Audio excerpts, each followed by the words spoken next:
지난주 우리 대한민국에서 들려온 이태원 사건은 정말 가슴을 아프게 하고 있습니다.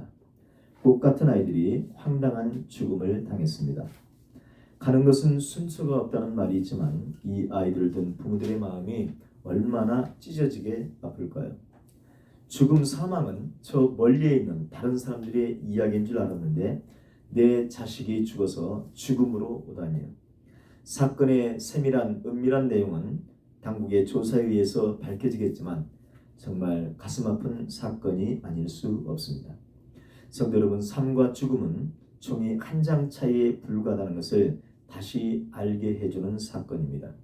이유가 무엇인지 간에 인간은 호흡이 멈춰지면 삶에서 육체적 죽음의 상태로 바뀌어지게 됩니다. 그런데 여러분, 인간은 육체적 생명만 있는 것이 아닙니다. 인간은 영과 혼과 몸, 다른 말로 영혼과 몸으로 구성되어 있습니다. 호흡이 멈춰지면 육체는 삶에서 죽음으로 변하게 됩니다. 하지만 영과 혼, 다른 말로 영혼은 크게는 두 가지, 더 세밀하게는 네 가지로 변하게 되는 것으로 보입니다. 예수님의 생명으로 충만해 있어 좁은 문을 통과한 사람은 낙원의 삶으로 가게 됩니다.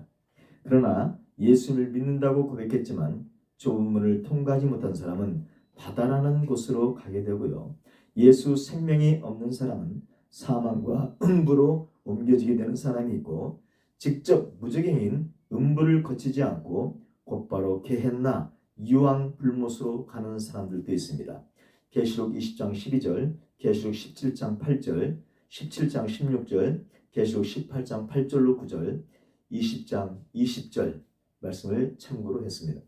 즉 몸의 호흡이 멈춘 상태가 되면, 다른 말로 사람이 죽으면 크게 네 가지 방향으로 영과 혼, 영혼이 가게 된다고 성경은 말씀합니다. 그렇다면 순서대로 어디로 가게 되는지 알아보도록 하겠습니다. 먼저 호흡이 멈추면 영과 혼, 영혼이 낙원으로 가는 사람이 있습니다. 그러면 여러분, 이 낙원은 어떤 곳일까? 누가복음 16장 22절에 이에 그 거지가 죽어 천사들에게 받들려 아브라함의 품에 들어가고 부자도 죽어 장사되매라고 말씀합니다. 거지가 호흡이 멈추자 천사들에게 받들려 간 곳이 아브라함의 품입니다. 이 아브라함이 있는 곳, 즉 거지가 들어간 곳이 바로 낙원입니다.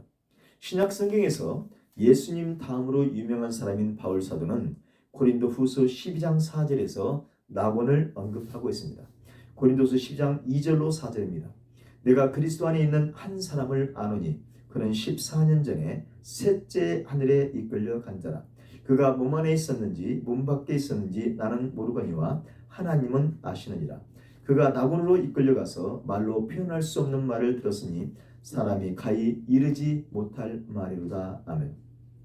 바울 사도는 자기가 경험한 영적 체험을 말하면서 셋째 하늘에 있는 낙원에 갔었다고 말하고 있습니다. 그러면 바울이 천사들에 이끌려갔다고 하는 낙원은 과연 어떤 것일까요? 낙원이란 말, 헬라어 파라데이소스는 영어로 가든, 파크, 패러다이스, 정원, 공원, 낙원으로 번역할 수 있는 말입니다. 창세기 2장의 에덴 동산을 70인역 성경은 에덴 파라데이소스라고 번역했습니다. 즉 에덴 동산을 에덴 낙원이라고 불렀고, 유대인들은 에덴 동산, 에덴 낙원을 줄여서 낙원, 파라데이소스라고 그렇게 호칭했습니다. 또한 이사야서 51장 3절에 나 여호와가 시온의 모든 황폐한 곳들을 이루하여 그 사막을 에덴 같게 그 광야를 여호와의 동산 같게 하였더니 그 가운데 기뻐함과 즐거움과 감사함과 창화하는 소리가 있으리라고 말씀하고 있습니다. 이사야 선지자는 에덴 동산이 여호와의 동산이라고 말하고 있습니다. 이 여호와의 동산이 파라데이소스, 낙원을 가리키는 말입니다. 쉽게 말하면 아담이 타락하기 전에 살던 곳이 에덴 동산인데 이 에덴 동산이 낙원이라는 겁니다. 그곳은 기쁨과 즐거움과 감사함과 주님을 찬양하는 노랫소리가 가득 차 있는 곳입니다. 즉 믿음의 주상인 아브라함의 후손이 된 사람들은 육체의 호흡이 멈추면 인간이 타락하기 전에 살았던 낙원인 에덴 동산에 가게 되는 것입니다. 다른 말로 말하면요, 우리의 죄를 감당하셨다가 십자가에서 죽으시고 아버지 하나님으로부터 100%의 의를 인정받으셔서 다시 부활하신 예수 그리스도가 구세주로 믿어지고 성령이 주신 아가페 사랑 안에 온전히 있는 신실한 믿음의 사람들은 육체의 호흡이 멈추면 좁은 문을 통과해서 이 낙원으로 가게 됩니다. 저와 여러분 모두가 하나님이 주신 첫사랑 아가페 안에 온전히 거하다가 육체의 호흡이 멈추는 순간 이 낙원에 모두 들어가시길 간절히 소원합니다. 그러면 두 번째로 신앙생활을 했지만 호흡이 멈춘 후에 좁은 문을 통과하지 못한 사람은 어떻게 될까? 아마도 이 사람들은 바다라고 지칭되는 곳으로 갈 거라고 생각합니다. 오늘 본문에 이것이 기록되어 있습니다.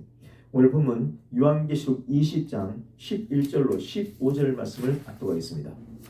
또 내가 크고 흰 보좌와 그 위에 앉으신 이를 보니 땅과 하늘이 그 앞에서 피하여 간 데 없더라. 또 내가 보니 죽은 자들이 큰 자나 작은 자나 그 보좌 앞에 서 있는데 책들이 펴 있고 또 다른 책이 펴졌으니 곧 생명책이라. 죽은 자들이 자기 행위를 따라 책들에 기록된 대로 심판을 받으니 바다가 그 가운데에서 죽은 자들을 내주고 또 사망과 음부도 그 가운데에서 죽은 자들을 내주매 각 사람이 자기의 행위대로 심판을 받고 사망과 음부도 불못에 던져지니 이것이 둘째 사망 곧 불못이라. 누구든지 생명책에 기록되지 못한 자는 불못에 던져지더라고 말씀합니다. 사람이 몸의 호흡이 멈추어지면, 다른 말로 사람이 죽으면 두 번째로 영과 혼이 가는 곳이 바다입니다. 오늘 본문에 보면 생명책에 기록된 사람들 중 바다 가운데 있는 사람들이 있습니다. 그렇다면 여러분, 사람이 죽어서 가게 되는 바다는 무엇을 말하는 것일까요? 바다란 말, 헬라어 달라사라는 말은 바다, 바닷물결, 홍해, 지중해, 홍수, 갈릴리 호수를 가리킬 때 사용된 단어입니다. 구약에서 다니엘 선지자는 다니엘서 7장 1절로 3절에서 이 달라사 바다란 단어를 사용하고 있습니다. 다니엘서 7장 1절로 3절입니다. 바벨론 왕 벨사살 왕 원년에 다니엘이 그의 침상에서 꿈을 꾸며 머릿속으로 환상을 받고 그 꿈을 기록하여 그 일의 대략을 진술하니라.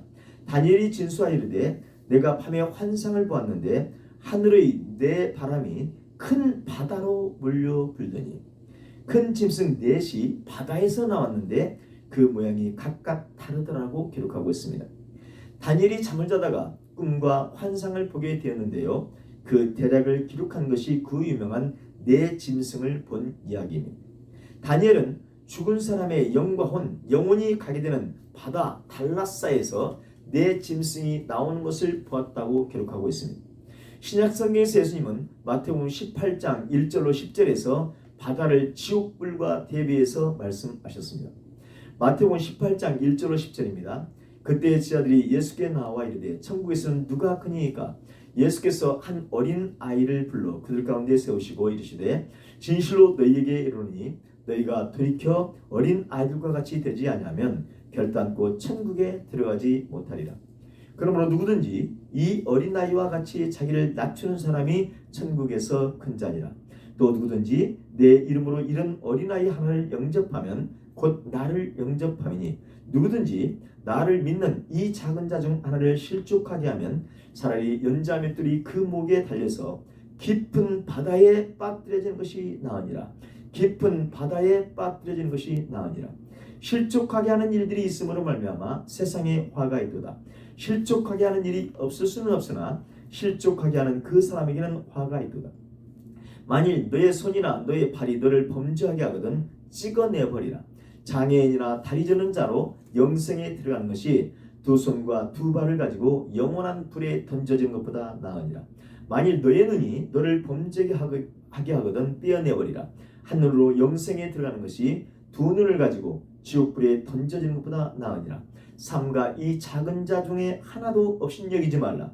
너에게 말하노니 그들의 천사들이 하늘에 계신 내 아버지의 얼굴을 항상 배웁는다고 말씀하고 있습니다.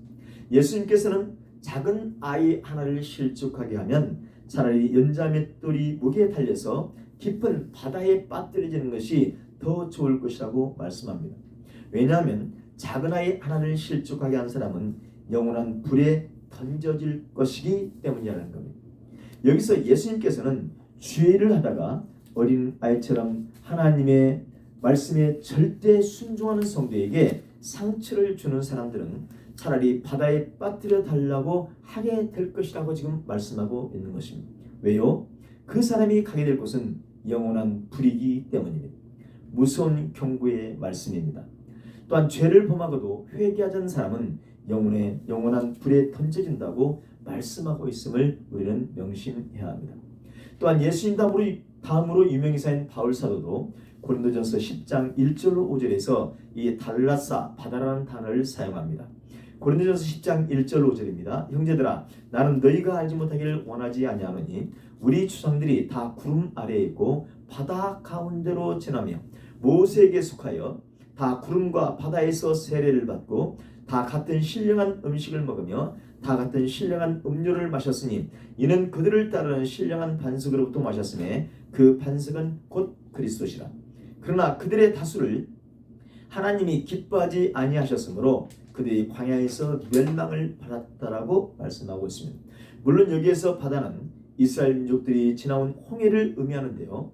애굽을 탈출한 이스라엘 백성들이 홍해 바다를 통과한 것은 세례를 받은 것과 같다는 것을 설명할 때 이 바다 달라스를 사용하고 있습니다. 이 바울 사도가 설명한 세례의 의미를 오늘 본문 말씀에 적용해 보면요. 세례를 받은 사람들 중에서 죽음 이후에 낙원에 가지 못한 사람들이 가 있는 곳이 바다라고 말하고 있는 겁니다.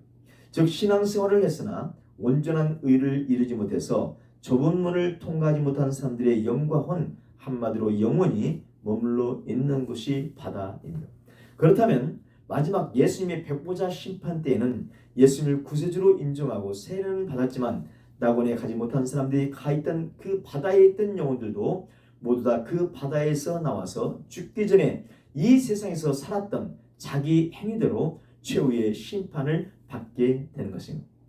신앙생활을 하나님의 마음에 100% 맞게 하지 않았어도 착하고 선하게 생활한 사람들은 착하고 선한 심판을 받게 될 거예요. 하지만 신앙생활을 하긴 했지만 자기 소견대로 산 사람들은 똑같은 대우를 받게 될 것입니다. 세 번째로 호흡이 멈춘 사람, 다른 말로 육신이 죽은 사람의 영과 혼이 가는 곳은 사망과 음부입니다. 사망이란 말은 헬라어로 다나토스이고 음부는 하데스입니다. 사망, 다나토스란 말은 인간에게는 누구나 오게 되는 숙명입니다. 모든 사람은 사망하게 됩니다. 하지만 하나님과 동행했던 에녹과 엘리야는 사망하지 않았습니다. 에녹과 엘리야는 사람이 사망하지 않고 낙원으로 갈 수 있음을 증명한 사람들. 예수님께서 재림하실 때 성도들이 사망을 겪지 않고 휴거할 수 있음을 보여주는 예표입니다. 성경에 보면 이 두 사람 외에는 모두 사망했습니다. 또 혹시 있습니까? 혹시 죽지 않고 산채로 올라간 분이 성경에 기록되어 있다면 저에게 알려주시기 바랍니다. 그런데요, 우리 하나님에게는 죽음이 없습니다. 하지만 인간의 몸을 입으신 예수님은 사망을 당하셨습니다. 우리 예수님은 죽음, 사망을 당해야 할 이유가 없었습니다. 즉 죄가 없으신 분이었습니다. 하지만 예수님은 죽음을 멸하시기 위해서 모든 사람의 죄를 대신해서 십자가 사역을 감당하십니다. 디모데후서 1장 10절에 이제는 우리 구주 그리스도 예수의 나타나심으로 말미암아 나타났으니 그는 사망을 폐하시고 복음으로써 생명과 썩지 아니할 것을 드러내셨다라고 말씀합니다. 예수님이 십자가에서 사망 권세를 폐했다는 것은 사망 권세를 무효화시켜 버리셨다는 말입니다. 즉 죽음, 사망, 다나토스는 아담의 불순종한 죄의 결과로 오게 된 형벌이라는 것을 다 아는 사실입니다.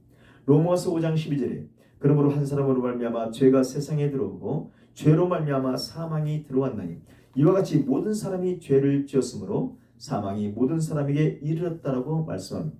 그래서 사람의 죽음, 사람의 사망은 항상 죄와 연관되어 있습니다. 오늘 본문에서 사망과 음부도 그 가운데서 죽은 자들을 내준다는 의미는 죄로 말미암아 사망 상태에 있는 죽은 영혼들을 심판자이신 예수님 앞에 내놓는다는 의미입니다. 조금은 부족한 설명일 수 있지만 사망 가운데서 죽은 자들을 내준다는 의미가 여러분에게 조금이라도 이해되었으면 좋겠습니다. 다음으로 우리가 알아봐야 될 것은 사망과 음부에서 음부가 무엇인지를 알아보는 것입니다. 음부란 말 헬라어는 하데스입니다.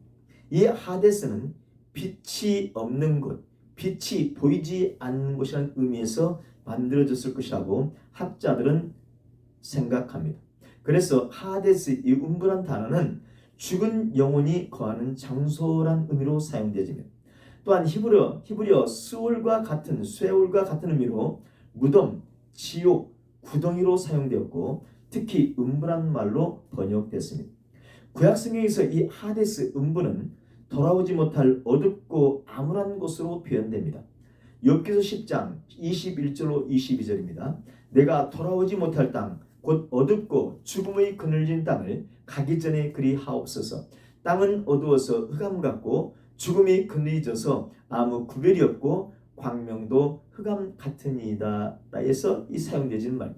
하데스, 다른 말로 음부는 어두워서 흑암 같고 죽음의 그늘이 져서 아무도 구별할 수 없고 광명이 없는 흑암 같은 것입니다. 빛이 조금도 없는 장소이고요. 죽은 영혼이 가는 곳이 음부, 즉 하데스입니다. 아마 요즘 과학자들이 말하는 블랙홀이 이 음부 하데스 아닌가 그런 생각이 이제 들어지기도 하는데 정확한 모르겠어요. 하여튼 그렇습니다. 하데스 이 음부란 찬송도 없고 말씀의 선포도 없는 것, 빛이 조금도 없는 것입니다. 빛이신 하나님이 조금도 없는 것이 음부입니다. 하나님의 은혜가 조금도 없는 것이라고 말할 수 있습니다. 하지만 여러분, 그 음부라고 할지라도 여호와 하나님의 권능은 미치고 있습니다. 다시 말하면 음부만이 아니라 지옥인 유황 불못일지라도 여호와 하나님의 권세와 능력은 작동되고 있다는 것을 우리는 알아야 됩니다. 그래서 음부라고 할지라도 여호와의 권능이 임하고 있다는 것을 아모스 선지자는 아모스 9장 2절에서 고백하고 있습니다. 아모스 9장 2절에 그들이 파고, 여기서 판단하는 땅을 판단하는 얘기입니다. 그들이 파고 스월로, 음부로, 하데스로 들어갈지라도 내 손이 거기에서 붙잡아낼 것이요 하늘로 올라갈지라도 내가 거기에서 붙잡아 내릴 것이라는 기록이 있는데, 물론 이 말씀은 죄를 지은 이스라엘 사람들이 음부에 있다고 할지라도 찾아내서 징벌하시겠다는 의신 하나님의 선언입니다. 그런데 이 말씀은 사람들이 죽어서 가게 되는 음부까지도 하나님의 권능이 미치고 있다는 것을 알려주고 있는 것입니다. 음부까지도 하나님의 권능이 미친다는 것을 또 고백한 사람이 있는데, 그 사람은 우리가 너무나 다 잘 알고 있는 다윗 왕입니다. 다윗은 시편 139편 8절에서 내가 하늘에 올라갈지라도 거기 계시며 스월 음부에 내 자리를 펼지라도 거기 계신다라고 하나님의 권세와 능력을 고백하며 찬양하고 있습니다. 전지전능하신 우리 하나님의 권세와 권능이 미치지 않는 곳은 그 어디에도 없다고 하는 것을 저와 여러분도 고백하면서 믿음 생활을 하셔야 합니다. 그런데 특히 기원전 6세기에 바벨론에서 포로 생활을 했던 유대인들 중에는 바벨론과 페르시아의 문화를 흡수한 사람들이 있었습니다. 이들 중에서 죽음 이후에 대한 관심이 늘어나면서 사람이 죽으면 어디로 가는지에 대한 관심을 많이 가졌는데, 그러면 여기서 우리는 이 바벨론 포로 생활을 할 때 유대인들이 영향을 받은 바벨론 신화에 대해서 잠깐 알아봐야 합니다. 고대 문명의 발상지인 메소포타미아 지역에는 인류 역사에서 가장 오래된 서사시 포이시 있습니다. 그 서사시의 이름은 에누마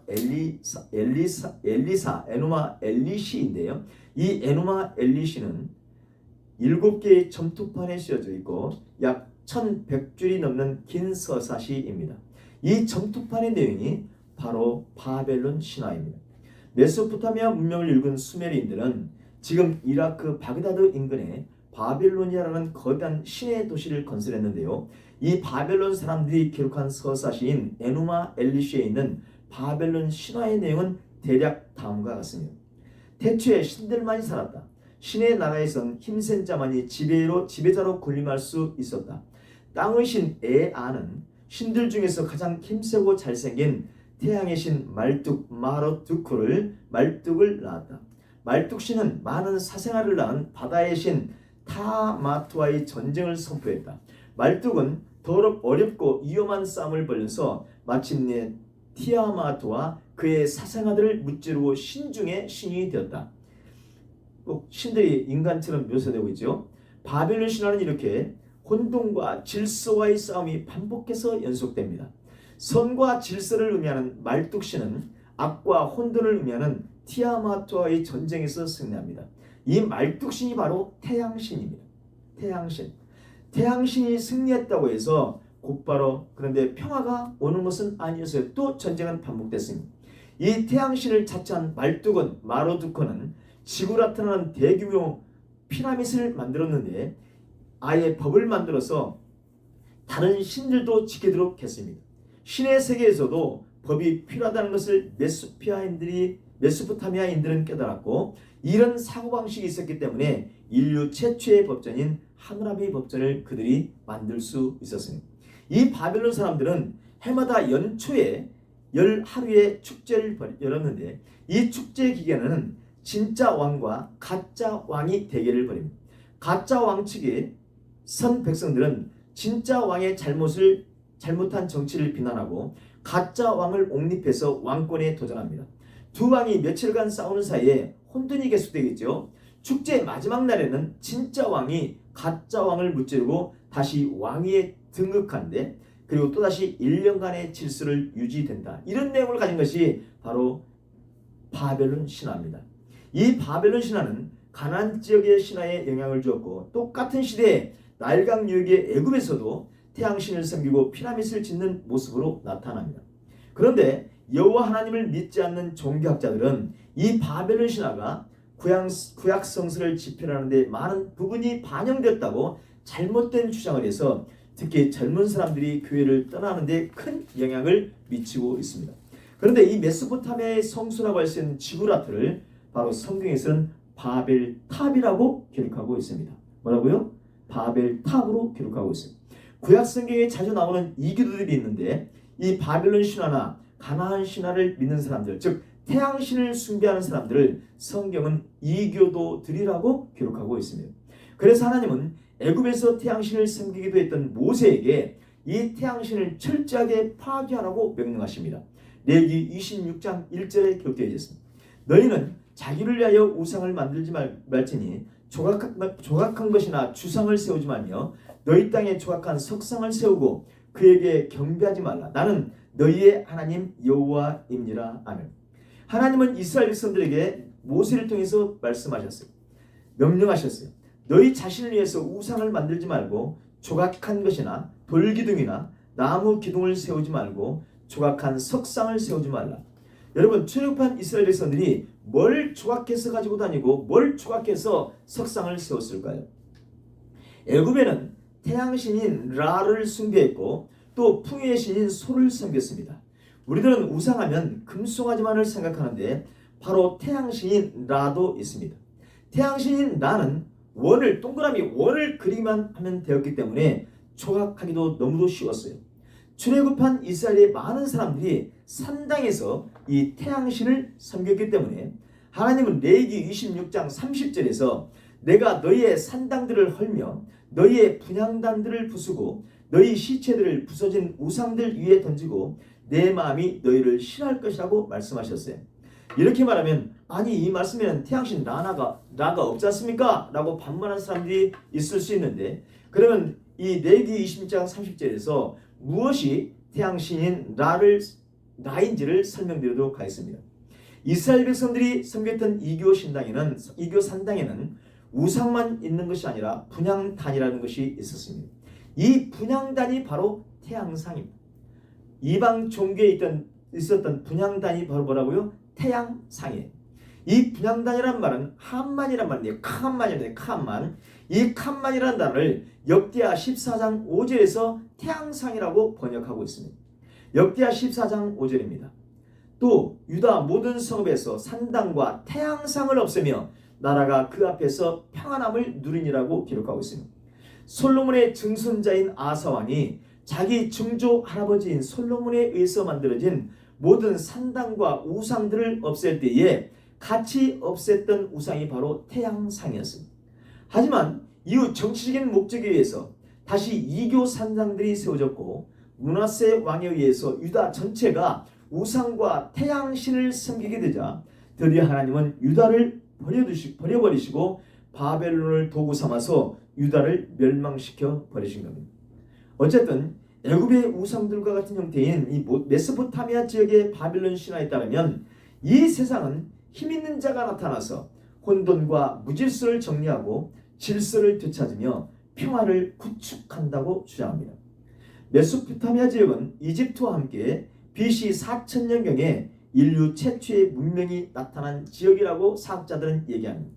노아의 홍수가 약 기원전 2458년에 일어났다고 볼 때 하나님께서 인간을 만드신 것을 한탄하실 정도로 온 인류의 타락이 크게 달았던 시기가 바로 이집트 문명과 메소포타미아 문명이 꽃을 피우던 때, 얼마나 그들이 회개한 짓들을 했으면 하나님께서 인간 만드는 것을 한탄하셨을까요?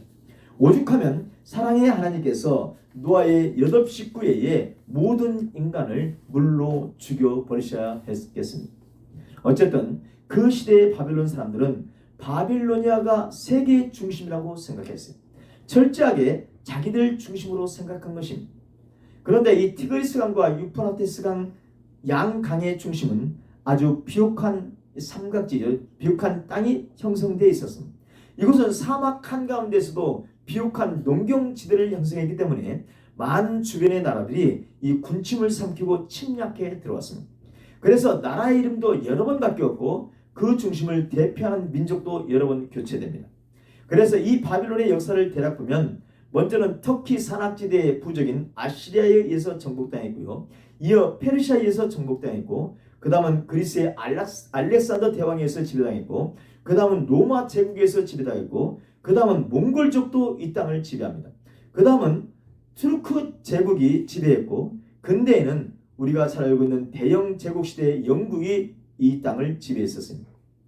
한마디로 이 바벨론 땅, 즉 메소포타미아의 황금지대는 지구 역사상 세계 최강국들이 침략해서 지배했다는 것을 알 수 있습니다. 이제 여기에서 오늘 말씀으로 다시 돌아오면 남쪽 유다가 바벨론에 의해서 기원전 586년 멸망하고 많은 사람들이 바벨론의 포로로 잡혀갑니다.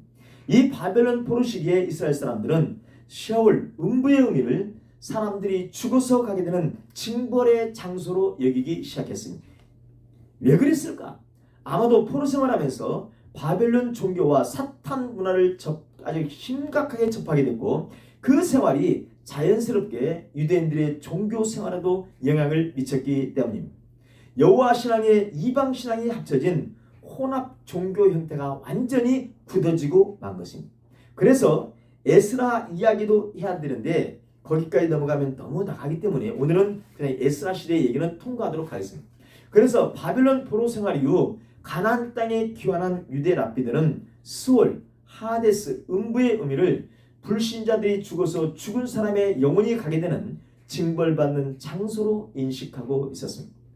유대 랍비들과 제사장들은 바벨론 지역의 태양신을 믿는 사람들에게서 영향을 받았고 태양신을 섬기는 자들이 하는 똑같은 형식으로 하나님께 여호와께 예배했을 것입니다. 거기에다가 전문적으로 태양신을 섬기는 거짓 제사장들도 있었고 많은 사람들이 여호와를 섬기는 랍비나 제사장들보다 태양신을 섬기는 자들을 더 추종했을 수도 있습니다. 왜요? 태양신을 섬기는 거짓 선자들은 그 즉시 자기들이 안고 있는 문제를 해결했습니다. 귀신을 쫓아내고 질병을 치료해 주었기 때문입니다. 많은 사람들이 태양신을 섬기는 제사장들을 추종했을 것입니다. 태양신을 섬기는 거짓 선자들은 마술과 이적을 행했고 점을 쳐줬으며 사람들에게 엑스터시, 황홀경을 느끼게 해줬습니다. 그러니 여러분, 대중의 인기를 받을 수밖에 없었습니다. 하지만 이런 혼합 종교의 모습인 유대인들의 종교적 행태는 예수님 시대에도 그대로 있었기 때문에 신약성경은 유대인들이 잘 알고 있는 단어인 하데스, 음부란 말을 사용한 것입니다. 사람의 호흡이 멈춰지면 죽은 사람의 영과 혼, 즉 영혼이 하데스, 음부에 간다고 기록하고 있습니다. 그런데 여러분, 이 음부에 대해서 우리 예수님도 말씀하셨습니다. 누가복음 10장 15절에서 가버나움아 너가 하늘에까지 높아지겠느냐 음부에까지 낮아지리라. 예수님은 주님을 믿지 않고 배척하는 가버나움 사람들을 향해서 너희들은 음부로 갈 것이라고 말씀합니다.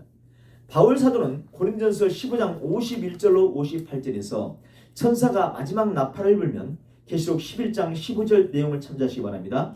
죽은 자들이 부활체의 몸을 입게 될 때의 상황을 설명하면서 사망을 삼키고 이기리라고 이사야서 25장 8절 말씀을 인용해서 선언합니다. 이사야서 25장 8절에서 죽음으로 번역된 마웨트라는 말이 사망과 사망한 자들이 사는 곳을 의미하는 단어입니다. 죽음으로 이사야서 25장 8절에서 죽음으로 번역된 마웨트라는 말이 사망과 사망한 자들이 사는 곳을 의미하는 단어입니다. 그래서 우리 예수님께서 사망을 삼키고 이기셨기 때문에 그 공로로 말미암아 저와 여러분들도 사망을 이기고 다시 부활할 수 있게 되는 것입니다. 오늘 본문처럼 예수님께서 최후의 심판 자리인 백보자 심판에 앉으시면요, 바다에 있던 사람들이 나와서 예수님 앞에 가서 심판을 받을 때 사망과 음부에 있던 사람들도 나와서 심판대 앞에 서게 됩니다. 낙원에 가지 못하고 바다에 있거나 사망과 음부에 있던 사람들은 예수님의 심판대 앞에서 자기의 행위대로 심판을 받게 되는데, 왜 그렇죠? 그들은 생명책에 기록된 사람들이기 때문이라고 오늘 본문은 말합니다. 로마서 2장 6절로 16절에 이런 말씀이 있습니다. 하나님께서 각 사람에게 그 행한 대로 보응하시되 참고 선을 향하여 영광과 존귀와 썩지 아니함을 구하는 자에게 영생을 하시고 오직 당을 지어 진리를 따르지 아니하고 불의를 따르는 자에게는 진노와 분노로 하시리라. 악을 행하는 각 사람의 영에는 혼란과 곤고가 있으니 먼저는 유대인에게요 그리고 헬라인에게며 선을 행하는 각 사람에게는 영광과 존귀와 평강이 있으니 먼저는 유대인에게요 그리고 헬라인에게라. 이는 하나님께서 외모로 사람을 취하지 아니하십니다. 무릇 율법 없이 범죄한 자는 또한 율법 없이 망하고 무릇 율법이 있고 범죄한 자는 율법으로 말미암아 심판을 받으리라. 하나님 앞에서는 율법을 듣는 자가 의인이 아니요 오직 율법을 행하는 자라야 의롭다 하심을 얻으리라. 율법 없는 이방인이 본성으로 율법의 일을 행할 때에는 이 사람은 율법이 없어도 자기가 자기에게 율법이 되나니 이런 이들은 그 양심이 증거가 되어 그 생각들이 서로 혹은 고발하며 혹은 변명하여 그 마음에 새긴 율법의 행위를 나타내느니라. 곧 나의 복음에 이른 바와 같이 하나님이 예수 그리스도로 말미암아 사람들의 은밀한 것을 심판하시는 그날이라. 아멘. 중고등학생들을 가르칠 때에 예수님을 믿는 사람만 구원받는다고 말하면 자기들이 학교에서 배운 선하고 존경하는 인물들은 어떻게 될까 걱정하면서 묻는 아이들이 있습니다. 예를 들어서 조선시대에 많은 사람들이 존경받고 칭찬받는 율곡 이희 선생이나 퇴계 유황 같은 사람들은 어떻게 되느냐고 묻는 것이죠. 여러분들에게 이런 질문을 하면 어떻게 대답하시고 있습니까? 오늘 본문 말씀에 그 대답이 있습니다. 사망과 음부에 있는 사람 중에서 생명책에 기록되어 있는 사람들은 자기 행위대로 심판을 받게 됩니다. 그런데 여기서 조심해야 할 것은 심판을 받는 것이지 구원받는 것은 아니라는 겁니다. 로마서에서도 분명히 구원받는 것이 아니라 자기 행위대로 심판을 받는다라고 말씀하고 있습니다. 그러면 여러분, 어떤 사람, 어떤 것들이 영원히 유황불못에 들어가게 될까? 성경에서 영원한 유황불못에 들어가는 것 첫째는 어린아이들을 실족하게 한 사람과 죄를 짓고도 회개하지 않는 사람이라고 마태복음 18장 3절로 10절에서 기록하고 있습니다. 둘째는 애복을 입지 않은 사람들인데 마태복음 22장 13절은 말합니다. 셋째는 지극히 작은 자들이 헐벗고 병들었을 때에 돌아보지 않는 왼편에 있는 사람들입니다. 마태복음 25장 31절로 46절은 기록합니다. 네 번째는 소돔과 고모라와 같이 음란하며 다른 육체를 따라가는 사람들, 유다서 1장 7절 말씀. 다섯 번째는 그 짐승과 거짓 선지자. 여기서 그 짐승은 7머리와 10뿔을 가진 짐승입니다. 요한계시록 17장과 요한계시록 19장 20절 말씀을 참조하시기 바랍니다. 다섯 번째는 사탄 마귀입니다. 오늘 요한계시록 20장 10절 이 말씀이에요. 여섯 번째는 오늘 본문에 있는 사망과 음부입니다. 요한계시록 20장 14절 말씀. 일곱 번째는 오늘 본문에 있죠. 누구든지 생명책에 기록되지 못한 자들입니다. 아멘. 그런데 불못에 들어가게 되는 생명책에 기록되지 못한 사람들을 구체적으로 20장 다음 장 21장 8절에서 기록하고 있습니다. 두려워하는 자들과 살인자들과 음행하는 자들과 점술가들과 우상 숭배자들과 거짓말하는 모든 자들은 불과 유황으로 타는 못에 던져지리니 이것이 둘째 사망이라. 아멘. 누가 영원한 유황 불못에 들어가게 되는지 잘 아시겠지요? 그런데 여러분, 요한계시록 17장 8절에는 이런 말씀이 있습니다. 너가 본 짐승은 전에 있었다가 지금은 없지만 장차 무적행으로부터 올라와 멸망으로 들어갈 자니 땅에 사는 자들로서 창세 이후로 그 이름이 생명책에 기록되지 못한 자들이 이전에 있었다가 지금은 없으나 장차 나올 그 짐승을 보고 놀랍게 여기리라고 이런 말씀이 있습니다. 생명책에 기록되지 못한 사람들이 진짜인 줄 알고 믿고 따랐던 일곱 머리와 열 뿔을 가진 짐승이 그 진짜 모습을 나타낼 때 그 사람들은 놀라 자빠질 거라는 거예요. 왜요? 자기들이 진짜인 줄 알고 따랐는데 그가 가짜였다는 말이에요. 하나님의 종인 줄 알고 믿고 따랐는데 하나님의 종이 아니었다는 말일 수도 있습니다. 성도 여러분, 주님의 재림이 가까운 때에 마지막 때가 되면 사탄이 기승을 부린다고 주님은 마태복음 24장에서 말씀하셨습니다. 거짓 선자가 많이 일어나 많은 성도들을 미혹할 것이고 불법이 성함으로 많은 사람의 사랑이 식어지게 될 것입니다. 하지만 끝까지 견디는 자만이 구원을 얻게 된다는 것을 저와 여러분은 명심하셔야 됩니다. 성도들, 오늘은 아주 어려운 계시록 마지막 부분을 설명드렸습니다. 아직 이 말씀을 듣고 어안이 벙벙하신 분이 많으리라 생각됩니다. 하지만 이 말씀을 정확히 성경 말씀대로 알아야 되게 오늘 말씀을 드렸고 이 말씀을 여러 번 들어보시기 바랍니다. 오늘 단 한 번의 설교로 다 이해할 수는 없습니다. 하지만 오늘 말씀을 기준으로 성경 말씀을 아주 세밀하게 정확하게 읽어보십시오. 여러 목사님들이 유튜브나 인터넷에서 이 부분을 방송하고 있는데요. 성경 말씀대로 설명하지 않고 자기들이 배운 신학 이론에 맞추어서 짜집기 하는 경우가 많다는 것을 알게 되었습니다. 그렇다고 해서 저희 해석이 100% 맞다고 말하는 것은 아닙니다.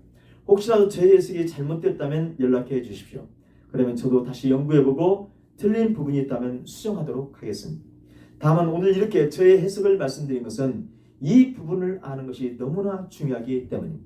오늘 이 부분을 정확히 알고 이해하면 성경 전체에서 이해되지 않는 말씀들이 저절로 풀어질 뿐만 아니라 우리 하나님의 극전하신 사랑과 완전히 공평하신 하나님의 공의를 알게 되어질 것이라고 생각합니다.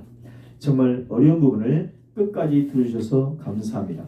아무쪼록 지혜의 영이신 성령님의 조명하심이 저와 여러분에게 함께 하시기를 간절히 소원합니다. 기도하겠습니다. 하나님 아버지, 하나님께서 마련하신 사랑의 극치인 구원의 마지막 부분인 계시록을 알도록 허락하셔서 정말 감사합니다. 하나님, 우리 모든 성도들이 정확하게 말씀을 이해하고 경험해서 온전한 하나님의 자녀들이 되게 하시고 하나님의 뜻대로만 이 세상을 살아내게 하여 주옵소서. 이 마지막 때에 이단 사설에 빠지지 않게 하시고 거짓 선지자들에게 속임을 당하지 않게 해 주옵소서. 오직 성령께서 조명해 주신 말씀을 통해서 의의 길, 생명의 길, 좁은 길을 걸어가는 주님의 양들이 되게 하옵소서. 하나님 감사합니다. 예수님 감사합니다. 성령님 감사합니다. 아버지 하나님을 찬양합니다. 예수님을 찬양합니다. 성령님을 찬양합니다. 아버지 하나님 영광을 받아 주옵소서. 예수님 영광을 받아 주옵소서. 성령님 영광을 받아 주옵소서. 할렐루야, 할렐루야, 할렐루야. 아멘. 주 예수여 오시옵소서. 예수 그리스도의 이름으로 기도하옵나이다. 아멘.